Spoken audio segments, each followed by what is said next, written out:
Des centaines d'Irakiens en colère ont formé ce mercredi une procession funéraire autour du cercueil de Taher al-Tayeb, ce militant tué dans un attentat dans la ville de Diwaniyah. La veille, l'annonce de la mort de l'activiste avait engendré le chaos, bâtiments brûlés, jets de pierre, affrontements avec les forces de sécurité. Et c'est l'Irak tout entier qui est confronté à une nouvelle montée en puissance du mouvement populaire qui secoue le pays depuis le mois d'octobre. Il a déjà fait près de 500 morts et 15 000 blessés. Les Irakiens exigent le départ de l'élite politique.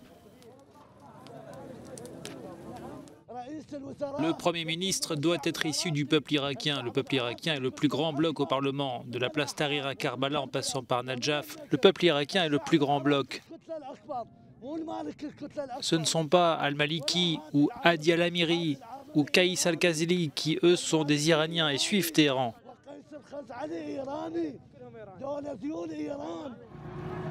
Depuis le début de la vague de contestation, plusieurs manifestants auraient fait l'objet d'assassinats, d'enlèvements et de tortures dans des lieux secrets. Les militants accusent des factions chiites proches de l'Iran d'être à l'origine de ces attaques. Dernière en date, la tentative d'assassinat d'un satiriste mardi soir.